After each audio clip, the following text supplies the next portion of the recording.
আমাদের বাধা আছে, তোমরা জানো, তোমাদের জানা উচিত। এই দেশে এই মুহূর্তে দুটি কাজ, দুটি বিষয় সমান্তরাল চলছে।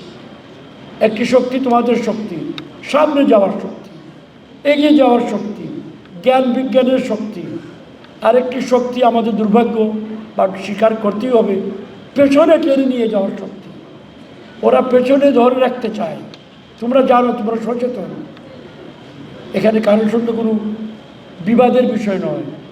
সেই শক্তি যারা আমাদেরকে ধরে রাখতে চায়, আধুনিকতার পথ থেকে, জ্ঞান বিজ্ঞানের পথ থেকে, বিশ্বের মঞ্চ থেকে আমাদেরকে এক কোণে রাখতে চায়, বিশ্বের মঞ্চ থেকে আমাদেরকে সরিয়ে রাখতে চায়, তাদের সঙ্গে আমাদের একটা সমান্তরাল সংগ্রাম চলছে।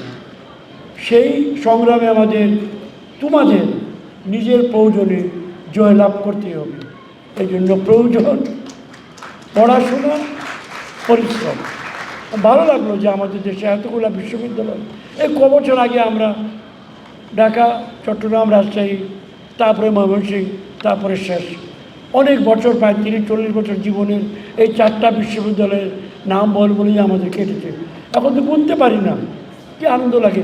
আমার বাড়ি হাওড়ে, বিজ্ঞান প্রযুক্তি অলরেডি পাস হয়ে গেছে, ভাইস চ্যান্সেলর যোগদান করেছেন। আজকে সকালেও আমরা সভা করে এসেছি, জায়গাও নির্ধারণ হয়ে গেছে। তোমরা যাবে বেড়াতে, কালকে নাকি টাঙ্গুয়া যাবেন স্যারেরা, আপনাদেরকে আমি স্বাগত জানাই। টাঙ্গুয়া হাওড়ে চমৎকার জায়গা। একটু আগে গেলে পানি দেখতে পারতেন, ভালো হতো।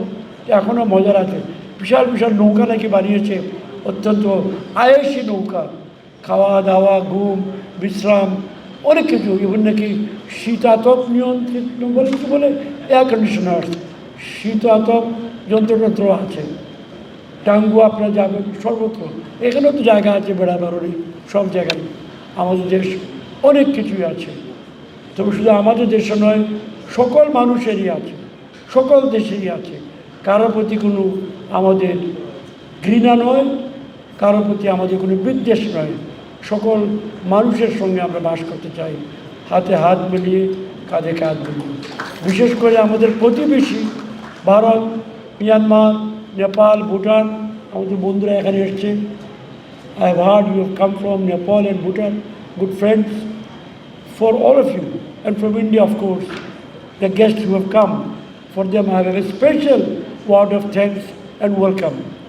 As neighbors, Parosi, as neighbors.